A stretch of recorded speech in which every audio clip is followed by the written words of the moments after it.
Hello, good morning. This is Larry Happy Day. I'm bringing to you another in the series of our lessons,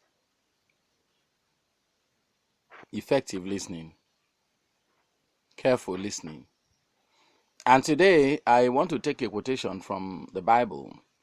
I'm taking my quotation from the book of Isaiah chapter 1 verse 18. Chapter 1 verse 18.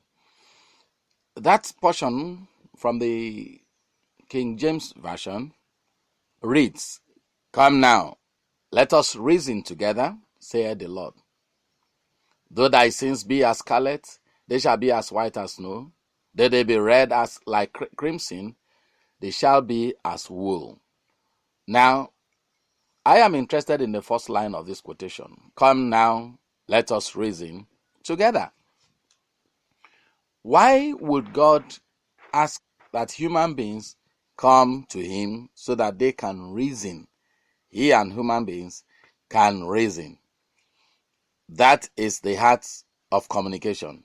That is the heart of listening. God himself is willing to listen to your position, to your points of view, in order to be able to take a decision. He is willing to forgive and wipe away your sins if only you'll be able to say clearly why you made the mistakes that you made. Now, I'm not going into the issue of sin and all that. I am interested in the fact that God himself is a listener. If the maker of mankind is a listener, why is it that we talk in a way that shows that we are bad listeners? Take, for instance, when two people are talking and they are shouting at each other. Like we said the other time, it is obvious no one is talking. Nobody is communicating. At the end of the day, nobody will remember what was said. The only thing that they will remember at the end of the day is how they felt. Not one person will be able to accurately report what the other person said because nobody was actually listening. And so we are continuing our series we are continuing our topic, our teaching in the series of careful listening. And we have said that when we listen very well, we are likely to benefit in different ways. But before we go into those ones, I want us to quickly understand that it is not every time that people say they are listening that they are listening. Now, listen, there are some myths about listening that I want you to understand. There are some misconceptions about listening. Number one misconception, and I will take about 10 of them today. Number one, people think that listening is a matter of intelligence.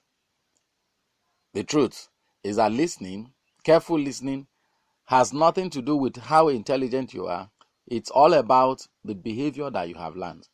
Therefore, no matter how bad you are as a listener at this point in time, you can still relearn the correct patterns of listening in order to become more effective. Number two, people think that listening is easy and requires little or no effort.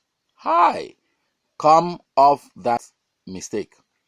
Anybody who listens actively is undergoing a lot of mental and psychological adjustments and a lot of internal processes that require active mental processes. Therefore, listening is not an easy thing, and therefore anybody who thinks that listening is something that you can just do and listen carelessly is making a mistake, because he will be a bad listener. Number three, some people think that speaking is more important than listening in the communication process. Now, this is the fallacy of communication. Nobody who is busy or who wants to listen to himself or who wants to speak all the time can ever make a good listener. And if you are not a good listener, you will always be a bad communicator. Why? Because by the time you are speaking and you are in love with your own voice, you will not be able to touch the emotions and the feelings of the people that you are talking to. And believe you me, every communication process is a negotiation. It's a process of selling. It's a process of marketing. If you are communicating, you are marketing your ideas, you are marketing your opinion, you are marketing your position, and you want the other person to accept that what you're saying is the correct position. So if you are not able to listen, you will only be speaking to yourself. You will fall in love with your own voice, but the person you're talking to will not be able to follow you. Finally, for today, I want to say that a lot of people think that hearing ability determines our listening ability.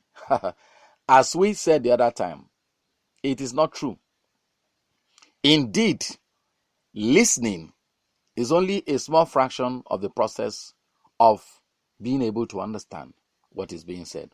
More than anything, what you see will give texture, will give context to whatever you are hearing. And therefore, if you are not able to hear, to see the person who is speaking, you are not likely to be able to make the right decisions. Indeed, I will encourage you that when you have important decisions to take, do not decide them, do not complete the discussion on telephone. Make sure that you fix a meeting wherein you'll be able to observe the body movement of the person you are talking to.